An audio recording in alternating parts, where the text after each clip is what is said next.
ಪ್ರೀತಿಯುಳ್ಳ ದೇವಜನರೇ, ನಿಮ್ಮೆಲ್ಲರಿಗೂ ಯೇಸು ಕ್ರಿಸ್ತನ ಶ್ರೇಷ್ಠವಾದ ನಾಮದಲ್ಲಿ ವಂದನೆಗಳು. ಶಾಲೋಮ್, ನಿಮಗೆ ಸಮಾಧಾನವಾಗಲಿ. ಈ ದಿನ ದೇವರ ವಾಕ್ಯದ ಜ್ಞಾನಕ್ಕಾಗಿರುವಂಥ ವಿಷಯ ಬೆಂಗಾಡು ಬುಗ್ಗೆಯಾಗುವುದು. ಅದಕ್ಕೆ ಆಧಾರವಾಗಿ ಕೀರ್ತನೆಗಳ ಗ್ರಂಥ 114:8 ವಚನ, ಆತನು ಬಂಡೆಯನ್ನು ಕೆರೆಯನ್ನಾಗಿಯೂ ಶಿಲೆಯನ್ನು ಬುಗ್ಗೆಯನ್ನಾಗಿಯೂ ಮಾರ್ಪಡಿಸುತ್ತಾನೆ. ನಮ್ಮ ದೇವರು ಬಂಡೆಯನ್ನು ಕೆರೆಯನ್ನಾಗಿಯೂ ಶಿಲೆಯನ್ನು ಬುಗ್ಗೆಯನ್ನಾಗಿಯೂ ಮಾರ್ಪಡಿಸುವಂಥ ದೇವರು. ಒಂದು ಗ್ರಾಮದಲ್ಲಿ ವಯಸ್ಸಾದ ದಂಪತಿಗಳಿಗೆ 9 ಎಕರೆ ಸ್ಥಳವಿತ್ತು. ಆ ಸ್ಥಳದಲ್ಲಿ ಹಲವು ವಿಧವಾದ ಬೆಳೆಗಳನ್ನು ಅವರು ಬೆಳೆದಿದ್ದರು. ಅದಕ್ಕೆ ಬೇಕಾದಷ್ಟು ಮಳೆ ಇಲ್ಲದ್ದರಿಂದ ಬಾವಿಯಲ್ಲಿ ಇದ್ದ ನೀರೆಲ್ಲ ಬತ್ತಿ ಹೋಗಿ ಬರೀ ಬಂಡೆಗಳು ಮಾತ್ರ ಕಾಣುತ್ತಿದ್ದವು. ಬೆಳೆಗಳೆಲ್ಲ ಬಾಡಿ ಹೋಗಲು ಪ್ರಾರಂಭಿಸಿದ ಆ ಸಮಯದಲ್ಲಿ ಕರ್ತನನ್ನು ನೋಡಿ ಅವರು ಪ್ರಾರ್ಥಿಸಲಿಕ್ಕೆ ಆರಂಭಿಸಿದರು.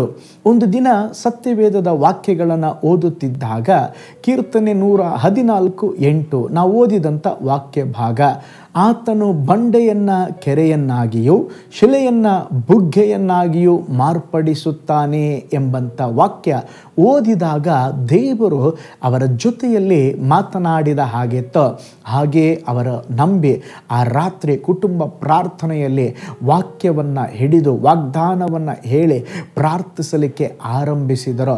ರಾತ್ರಿಯೆಲ್ಲ ಪ್ರಾರ್ಥಿಸುತ್ತಾ ಇದ್ದರು, ದೇವರೇ ನೀನು ಬಂಡೆಯನ್ನು ಕೆರೆಯಾಗಿ ಮಾಡ್ತೀನಿ ಎಂಬುದಾಗಿ ಹೇಳಿದ್ಯಾ, ಆದರೆ ಬಂಡೆಯಾಗಿರುವ ನಮ್ಮ ಬಾವಿಯನ್ನು ಸ್ತೋತ್ರ ಒಂದು ಬುಗ್ಗೆಯಾಗಿ ನೀವು ಮಾರ್ಪಡಿಸ್ರೆ, ಒಂದು ಶಿಲೆಯಾಗಿ ನೀವು ಮಾರ್ಪಡಿಸ್ರೆ, ನೀವು ಅದ್ಭುತ ಮಾಡುವ ದೇವರು ಎಂಬುದಾಗಿ ಸ್ತೋತ್ರ ರಾತ್ರಿಯೆಲ್ಲ ನಂಬಿಕೆಯಿಂದ ಪ್ರೇಯರ್ ಮಾಡಿ ಸ್ತೋತ್ರ ದೇವರು ಅದ್ಭುತವನ್ನು ಮಾಡಿದ್ದಾರೆ ಎಂಬ ಆ ನಂಬಿಕೆ ಬರುವವರಿಗೂ ಪ್ರಾರ್ಥಿಸಿದ ನಂತರ ಅವರು ಹೊಲಕ್ಕೆ ಹೋಗಿ ಬಾವಿಯನ್ನು ನೋಡುತ್ತಾರೆ. ಅದುವರೆಗೂ ಬಾವಿ ಸ್ತೋತ್ರ ಖಾಲಿಯಾಗಿತ್ತು, ಬರಿದಾಗಿತ್ತು. ಆದರೆ ಒಂದು ರಾತ್ರಿಯಲ್ಲಿ ದೇವರು ಆ ಬಾವಿಯಲ್ಲಿ ತಿರುಗಿ ನೀರು ಉಕ್ಕಿ ಬರುವಂತೆ ಒಂದು ಅದ್ಭುತವನ್ನು ಮಾಡಿದರು. ಪ್ರೀತಿಯುಳ್ಳ ದೇವಜನರೇ, ನಮ್ಮ ಜೀವಿತದಲ್ಲಿ ಸಹ ಸ್ತೋತ್ರ ಬಾಡಿ ಹೋದ ಬೆಂದು ಹೋದ ಕಾರ್ಯಗಳಿಗೆ ಬದಲಾಗಿ ನಿರಾಶೆಗಳೇ ಉಂಟಾಗಿರಬಹುದು. ದೇವರು ಹೇಳುತ್ತಾ ಇದ್ದಾರೆ, ಹಲ್ಲೆಲೂಯಾ, ಸ್ತೋತ್ರ ಬಾಡಿ ಹೋದ ನಿನ್ನ ಜೀವಿತವನ್ನು ನಾನು ಬುಗ್ಗೆಯಾಗಿ ಮಾರ್ಪಡಿಸುತ್ತೇನೆ.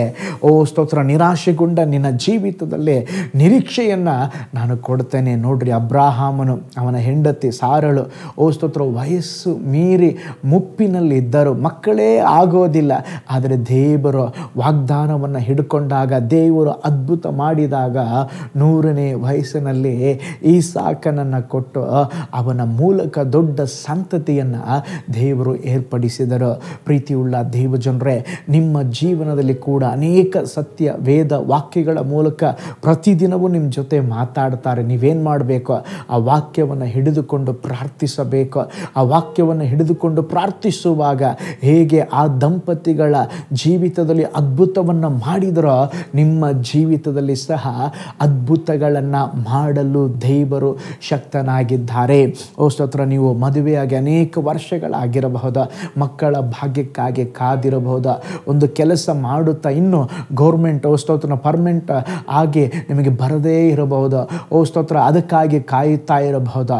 ನೀವು ಪ್ರಾರ್ಥನೆ ಮಾಡಿರಿ. ನಿಶ್ಚಯವಾಗಿ ಪರಿಸ್ಥಿತಿಗಳು ಹೇಗೇ ಇದ್ದರೂ ಕೂಡ ಆ ಪರಿಸ್ಥಿತಿಗಳನ್ನು ದೇವರು ಮಾರ್ಪಡಿಸಿ ನಿಮ್ಮ ಜೀವಿತದಲ್ಲಿ ಬೆಂಗಾಡಿನ ಅನುಭವಗಳು ಬುಗ್ಗೆಯಾಗುವಂತೆ ನನ್ನ ದೇವರು ಮಾಡುತ್ತಾರೆ. ಒಂದು ನಿಮಿಷ ಕಣ್ಗಳನ್ನು ಮುಚ್ಚೋಣ, ನಾವು ಪ್ರಾರ್ಥಿಸೋಣ. ದೇವರೇ, ಬೆಂಗಾಡಾಗಿದೆ ನನ್ನ ಜೀವಿತ, ಅನೇಕ ವಿಷಯಗಳಲ್ಲಿ ಅಪ್ಪ ನನ್ನ ಸ್ಥಿತಿ ಕೂಡ ಹೀಗೇ ಇದೆ. ಆದರೆ ದೇವರೇ, ನೀವು ಸ್ವಾಮಿ ಹಲ್ಲೆಲೂಯಾ ಬೆಂಗಾಡನ್ನು ಕೆರೆಯನ್ನಾಗಿ ಸ್ತೋತ್ರ ಏಸಪ್ಪ ದೇವರ ಶಿಲೆಯನ್ನಾಗಿ ಮಾರ್ಪಡಿಸುವ ದೇವರು ಒಂದು ಅದ್ಭುತ ನಡೆಯಲಿ. ಹಲ್ಲೆಲೂಯಾ. ಈ ವಿಡಿಯೋ ವಾಚ್ ಮಾಡ್ತಾ ಇರುವಾಗಲೇ, ನಿನ್ನನ್ನು ನಂಬುವಾಗಲೇ, ನಿಮ್ಮನ್ನು ದೃಷ್ಟಿಸುವಾಗಲೇ ಒಂದು ಅದ್ಭುತ ಒಂದೊಂದು ಕುಟುಂಬದಲ್ಲಿ ಸಂಭವಿಸಲಿ ಸ್ವಾಮಿ. ನಿಮಗೆ ಸ್ತೋತ್ರ. ಪರಲೋಕದಲ್ಲಿ ವಾಸ ಮಾಡುವ ನಮ್ಮ ತಂದೆಯಾದ ದೇವರೇ, ಈ ಒಳ್ಳೆ ಸಮಯಕ್ಕಾಗಿ ಸ್ತೋತ್ರ. ದೇವರೇ, ನೀನು ಒಳ್ಳೆ ದೇವರು, ಒಳ್ಳೆಯದನ್ನೇ ಮಾಡು ಮಾಡುವ ದೇವರ ಅಪ್ಪ ದೇವರೇ, ಬೆಂಗಾಡನ್ನು ಬುಗ್ಗೆಯಾಗಿ ಮಾರ್ಪಡಿಸಲು ನೀನು ಶಕ್ತನಾದ ದೇವರು ಅಪ್ಪ.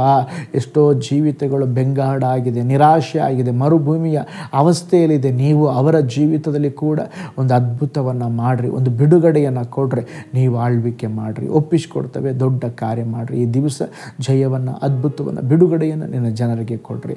ಯೇಸುವಿನ ಹೆಸರಿನಲ್ಲಿ ತಂದೆಯೇ, amen, amen. Praise the lord. ಹಾಗಾದರೆ ದೇವರನ್ನ ನಂಬ್ರಿ.